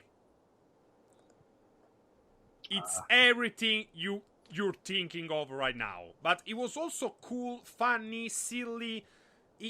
It's not that still playful. It has to be really cool, contemporary, mature. Okay, you want to make it cool. Okay. I mean, that's going to be up to us to decide. Contemporary, okay, I can see that because that thing is a song of the 90s, so you can't make it like that anymore. Mature, okay, but not still playful. It needs to be contemporary, mature, and playful. It's not an afterthought. I'm thinking it's not really going to be mature. They're going to try making mature. It's going to fail horribly. Yeah, no. The thing is, their idea is going mature.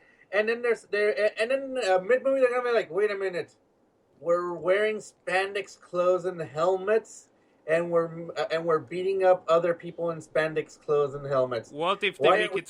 What if they make it CGI? Even then, they're still in spandex clothes and helmets.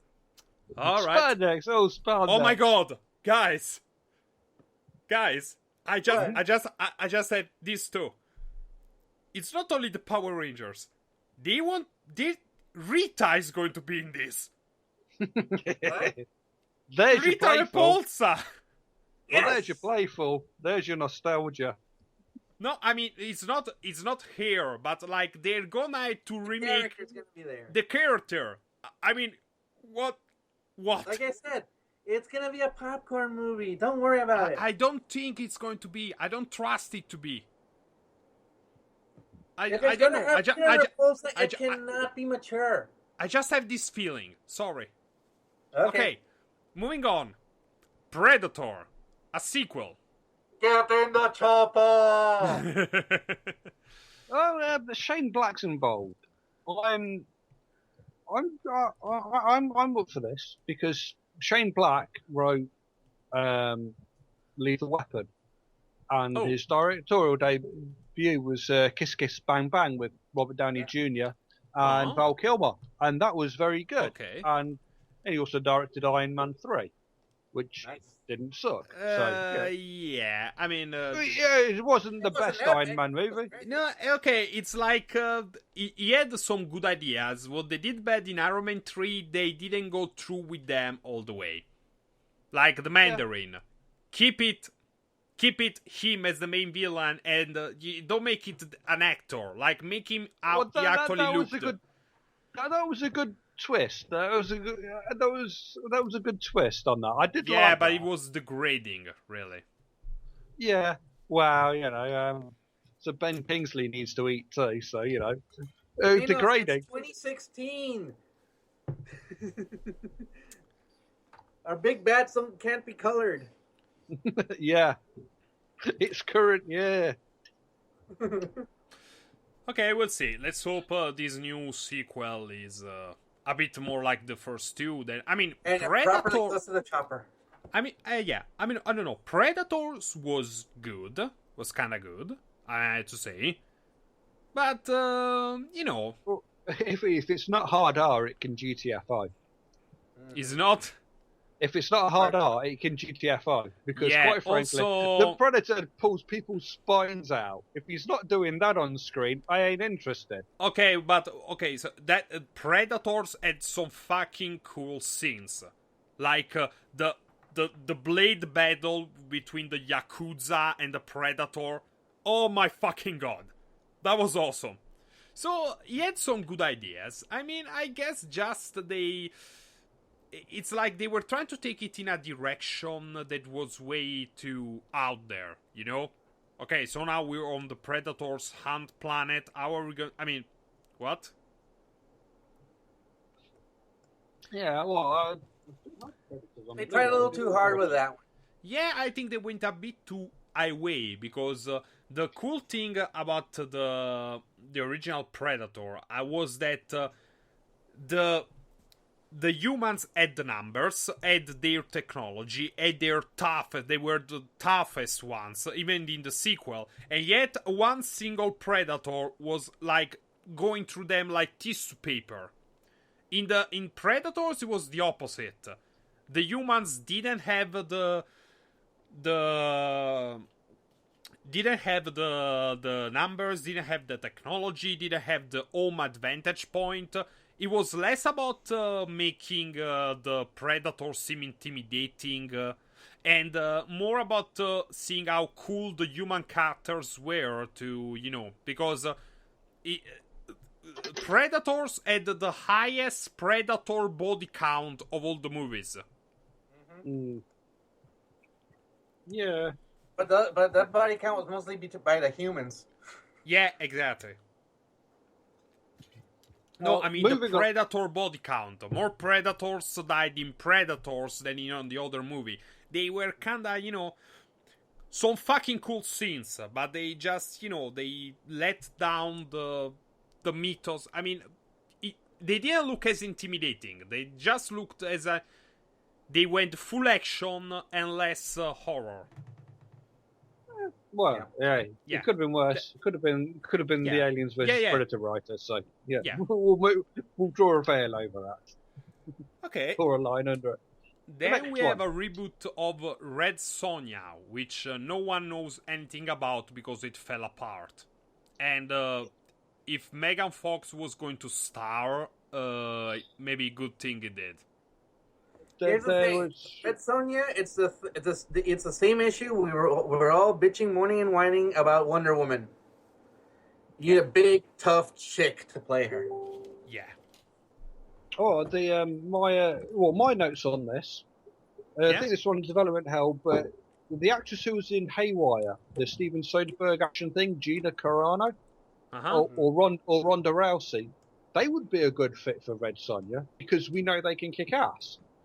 Yeah, they can. They do the MMA, UFC stuff, so they can do it good and proper. So they would be good fits for the lead, in my opinion. But I don't think we're going to see more of it. You're going to see any more of Red Sonja, but I'd love to be proven wrong. Nice. Okay, then we have Retribution, which is a remake of a Belgian movie, The Memory of a Killer. So, a cop and a hitman were trying to stop a child prostitution thing, but they seems to haven't found the funding yet for this. But De Palma and Pacino? Yeah. Sign me the F up. Yeah, surely they can get the money for that. I mean, Brian De Palma isn't the guy who says, "Oh, I need $120 million to make this." No, I bet Pacino doesn't come cheap these days, but still, how can they have difficulty getting funding? I mean, because people are fucking idiots. Haven't you learned that yet?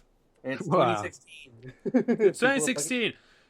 Okay. Oh, and okay, let's go to the next. Because speaking of Gina Carano, and Ronda Rousey nabbed the lead role for a remake of Roadhouse.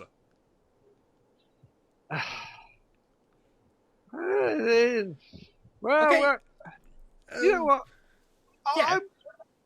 I done right. I would allow. Say, I would allow it as if I am in any position to allow anything on this list. No, I, if the trailer looked good, I'd give it a go because Because, okay, so, I mean, Gina Carano. Okay, so, I mean, Ronda Rousey, Roadhouse, kind of fits. Because if I had to see anyone else, I mean, if I had to see any woman looking not out of place, doing roundhouse kicks in a bar, that's Ronda Rousey. Yeah, you could believe Ronda Rousey could be employed as a bouncer at a bar. Yeah, Absolutely. You know she could fuck up any truckers who were causing trouble. You know she could kick ass. So Yep. that's the thing. That's that's why I think it could work. Mm-hmm. Yeah, she It can has to command. be Yeah. believable enough, and Ronda Rousey would be a personage that inspires that. Yeah. Okay, this can be done. Okay, then we have what? No, What? no. Why? In all fairness, No. Scarface is a remake. Well, yeah, but But as I say, I don't see what. You don't want Tony Montana? okay, the same producer of the Brian De Palma version is producing this one, but Paul Attanasio, who's that? Okay, Pablo Larraín. What did this guy do? Let's see here. Pablo Larraín directed. Now here's the reason why I'm falling already off the boat. The setting this time is present day Los Angeles What? Why? because they want to get the cholo bucks, they want to get the homie bucks, they want to get the street cred bucks, and it's not about that. No, it's the whole thing about the American dream aspect of it. I can. It's the American dream, even if you're going into drugs and alcohol and all that. But it's like trying to remake a story, or if there had been a proper movie out on Al Capone, and then remake it, but changing the seasons instead of being in the Prohibition era, make it in the 60s, and then make it in the 80s, and then make it in the 90s. No. Nah. Yeah, I don't see why we need another version of Scarface. But Yeah. What we really do not need is another version of the Seven Samurai. especially when they're remaking the Magnificent Seven. No, and especially when the Seven Samurai remake is being directed by the guy who did Gulliver's Travels, the movie with Jack Black. He also directed Monsters vs. Aliens and Goosebumps, which was also a movie with Jack Black. I mean, I love Jack Black, but what the fuck does this guy have to do with Kurosawa? Nothing.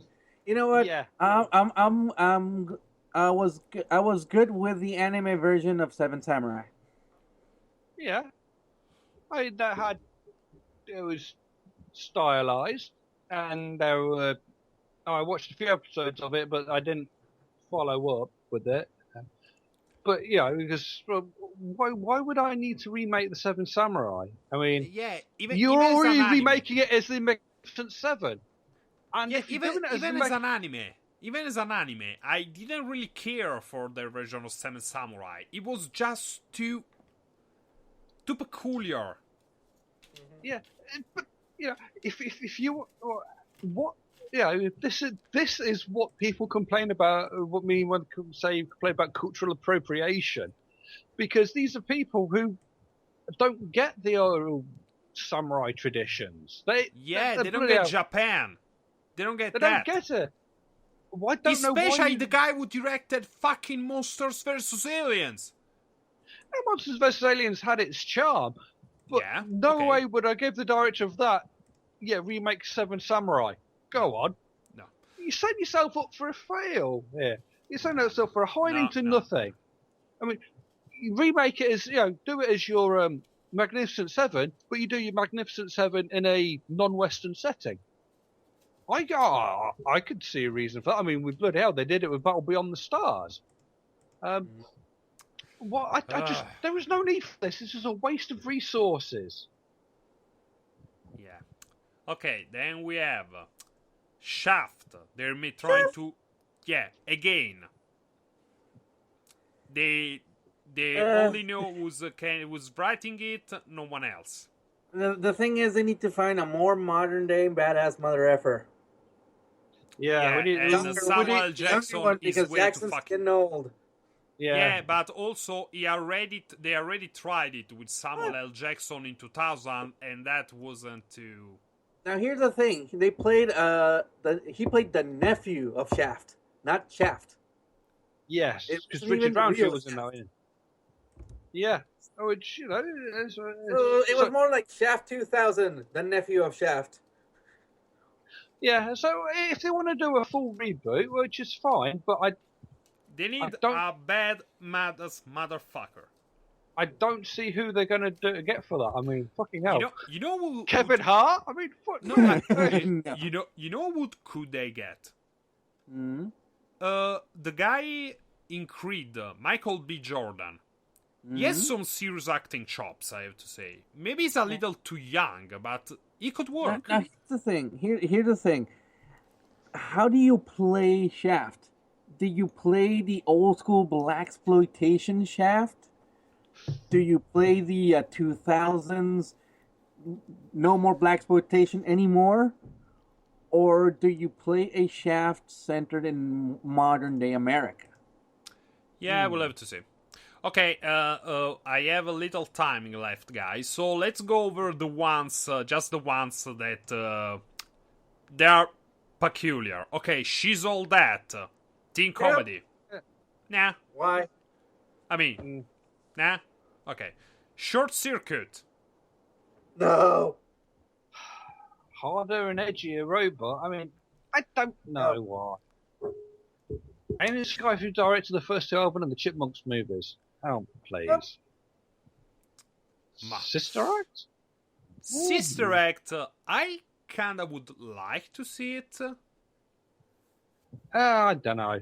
It's being fisted to death, I guess. So, I don't know. I mean, I because I like the concept that I don't see many movies like Sister Act today. Not many movies with actual singing in it, like I don't say gospel, but I don't know. Movies like Sister Act, I don't see that. Not enough musicals that aren't teenage high school musicals. Yeah, also musicals that aren't really musicals. Because they had some songs in there, but they were original songs. They weren't... I don't know. They made sense why they were singing. Most musicals...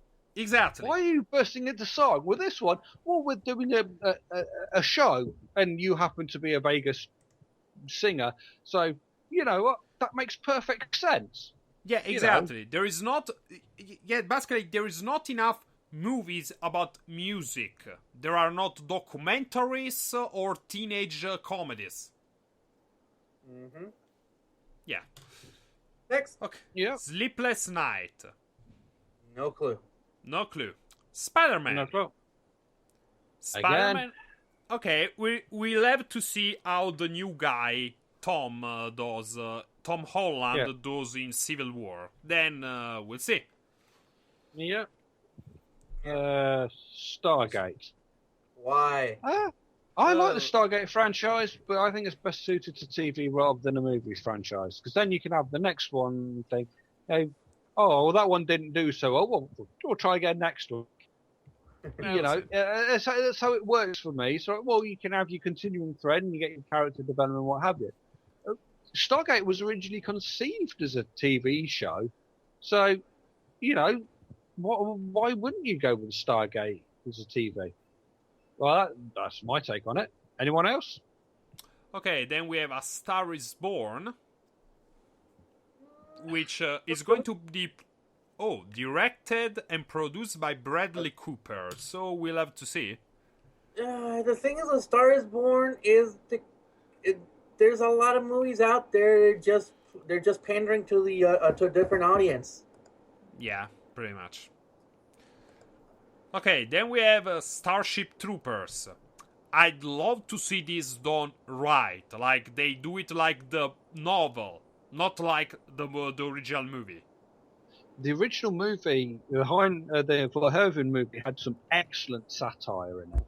Yeah, and he, because Verhoeven, when he's on game, he is brilliant. I mean, like RoboCop, the original, obviously, and there was some great moments in Total Recall. Starship Troopers, go big or go home. Yeah, basically, the original movie had some good satire, but the thing is, it was just so different from the novel. Yeah, the adaptation there. It suffered of the adaptation because the novel was. Let's be honest, it was basically they were talking about the Cold War in a future Earth. But we're pretty much capitalists versus communists. It was humans versus bugs. Okay, but I guess they could make that now because we're pretty much back in the Cold War. Well, why not just go with more of the Roughnecks animation? Nah. Starship. There was animation, Starship Troopers animation, in late 90s, early 2000s. That would be worth revisiting. Yeah, Roughnecks Chronicles. So. Okay, let's continue with the ones if we seen the original movies, we talk about it. Otherwise, not. Strangers on a Train. Did you see that? It's Hitchcock. Yeah, it's Hitchcock. It's a risky proposition. Yeah. Especially right or don't. Okay. Stuart Little. I think I saw the original. Yeah, it's okay. Yeah, okay. If they want to remake it, they can remake it. I mean, I probably won't see it. No hurry. Just making it cuter. Yeah. Okay. Yeah. Then Suspiria. Remaking Argento.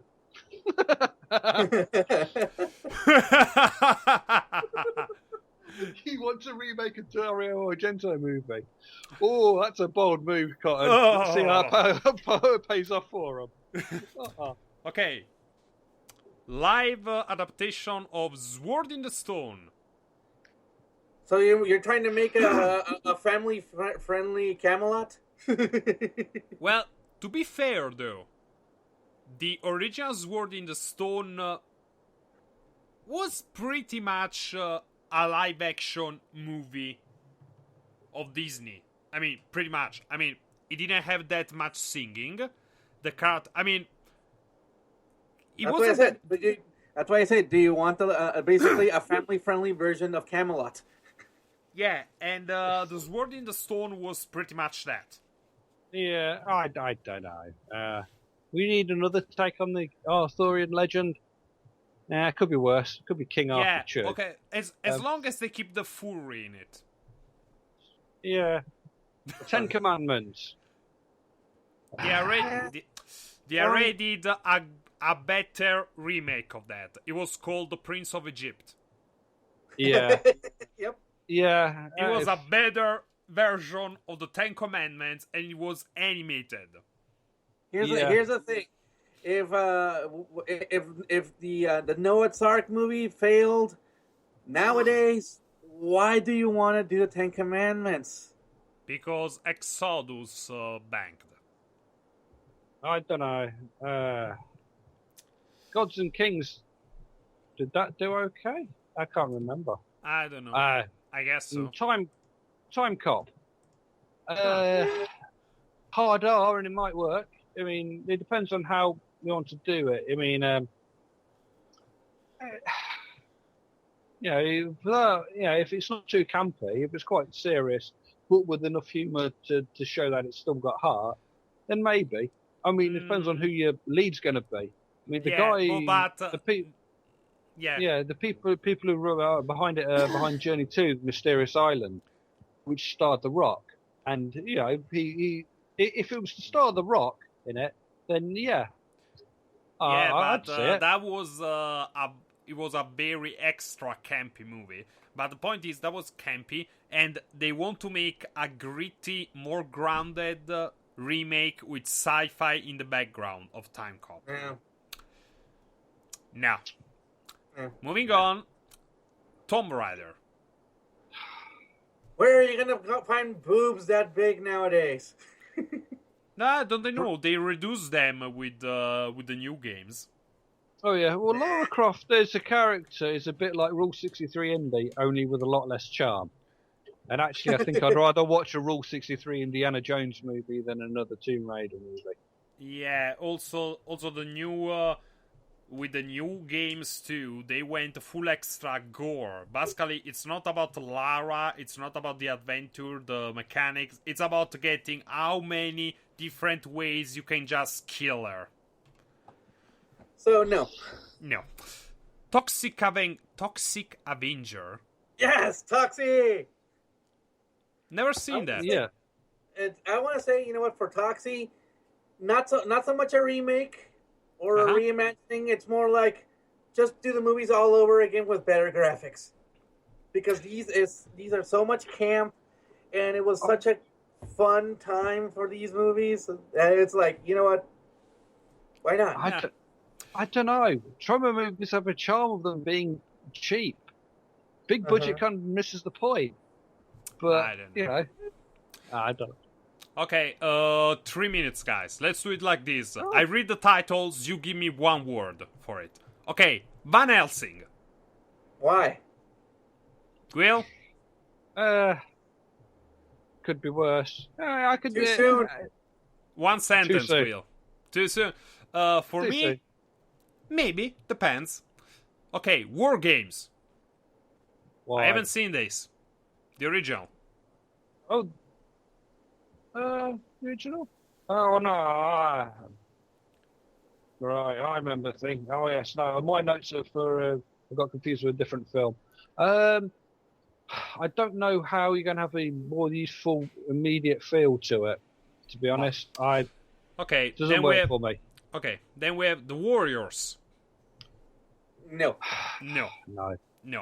It's from the it's because of that time. I mean, no. It's a product of that age. Yeah, it's a product of that age, exactly. Weird Science. Hasn't that been remade as something else over the years? I'm pretty sure it has. No, that's not discounted the Weird Science TV show.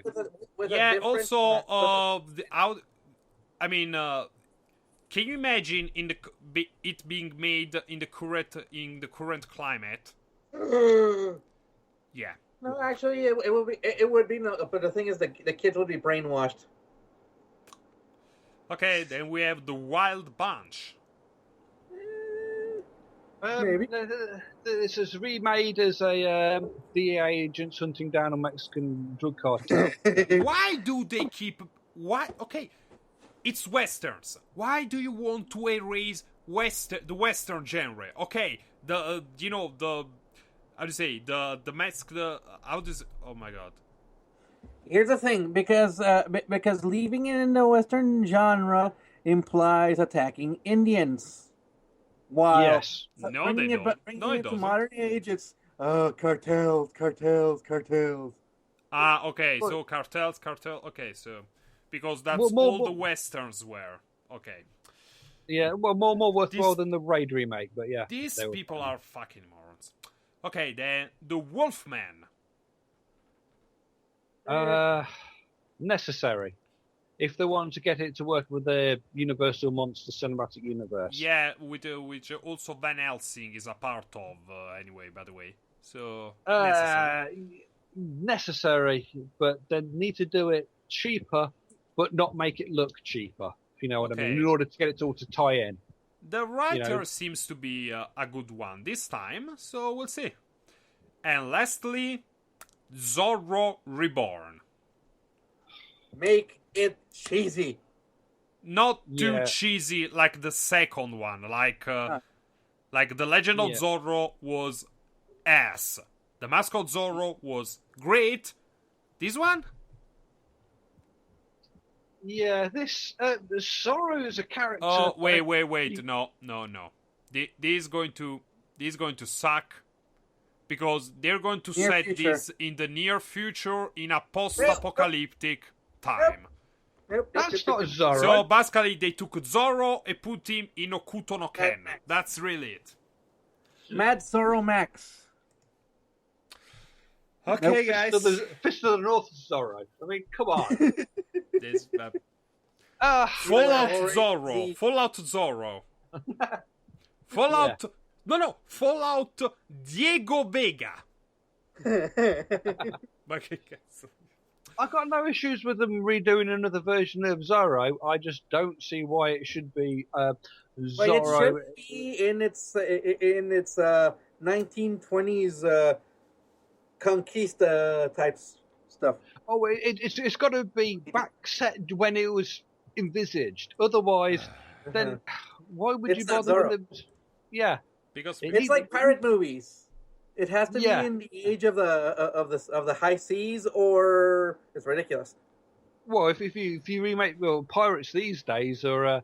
Well, quite frankly, they're a bit more violent and they're a lot more rapey. So, you can't sympathise with a pirate captain these days, like with Captain Phillips.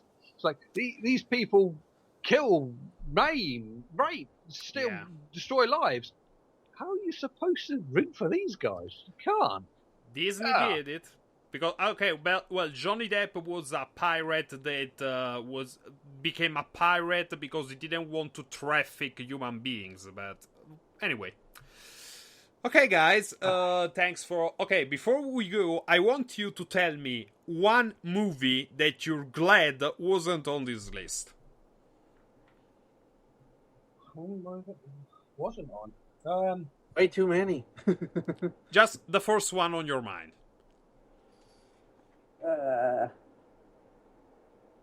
Trying to think. Well, Okay, personally. hard-boiled. Sorry. Hard-boiled.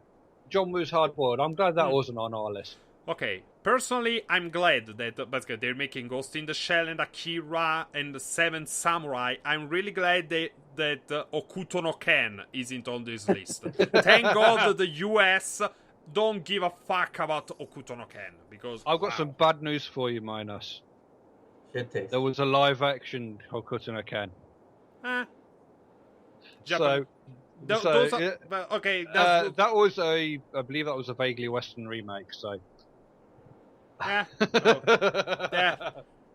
Honestly, I Hollywood would can't have think done of one. worse. Bollywood would have done worse. We're about to know it. You, Eagle? I'll say I'm glad that nobody's thought to do the blasphemy of remaking the Godfather movies. Okay. Hey, if they're trying to remake Scarface, somebody's gonna think about it. Okay, with that horrifying thought, we'll leave you guys. This was the Italian podcast. Thanks for joining us. I'm Menoskine, and we had also Eagle from Mexico. See you next time, everybody. Hasta luego, and from England, Will Smith. Toodles. We'll see you next Sunday with another team, another argument. Stay tuned. Goodbye.